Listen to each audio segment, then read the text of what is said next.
ഇങ്ങനെയുള്ള ബഹളത്തിൽ ബിൽ പാസ്സാക്കുന്നത് ശരിയല്ല. ചില സീരിയസ് പ്രശ്നങ്ങൾ പ്രതിപക്ഷം എടുക്കുമ്പോഴും പറഞ്ഞ് ചൂണ്ടിക്കാണിക്കുമ്പോഴും അവർക്ക് ഇതിനെ ഒരു കമ്മിറ്റിക്ക്, ജോയിന്റ് പാർലമെന്ററി കമ്മിറ്റിയോ സ്റ്റാൻഡിംഗ് കമ്മിറ്റിക്കോ അയച്ചിട്ട് കുറച്ചും കൂടി ചർച്ച ചെയ്തൂടെ?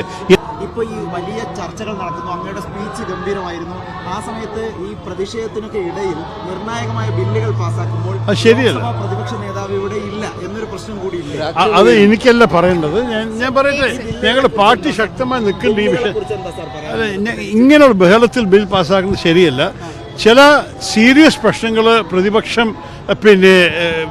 എടുക്കുമ്പോഴും പറഞ്ഞ് ചൂണ്ടിക്കാണിക്കുമ്പോഴും അവർക്ക് ഇതിനെ ഒരു കമ്മിറ്റിക്ക്, ജോയിന്റ് പാർലമെന്ററി കമ്മിറ്റിയോ സ്റ്റാൻഡിംഗ് കമ്മിറ്റിക്കോ അയച്ചിട്ട് കുറച്ചും കൂടി ചർച്ച ചെയ്തൂടെ? എന്താ ഇത്ര ധൃതി? ഇത്ര പ്രധാനപ്പെട്ട ഒരു കാര്യം, 20 വർഷമായി നടന്ന ഒരു പദ്ധതിയെ അവർ പെട്ടെന്ന് 2 ദിവസത്തിൽ മാറ്റുന്ന പകരം കുറച്ചും കൂടി ചിന്തിച്ചുകൂടെ? ഇതാണ് ഞങ്ങളുടെ സ്റ്റാൻഡ്.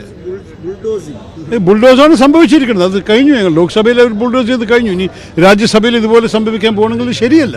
എന്താണ് ഞങ്ങൾ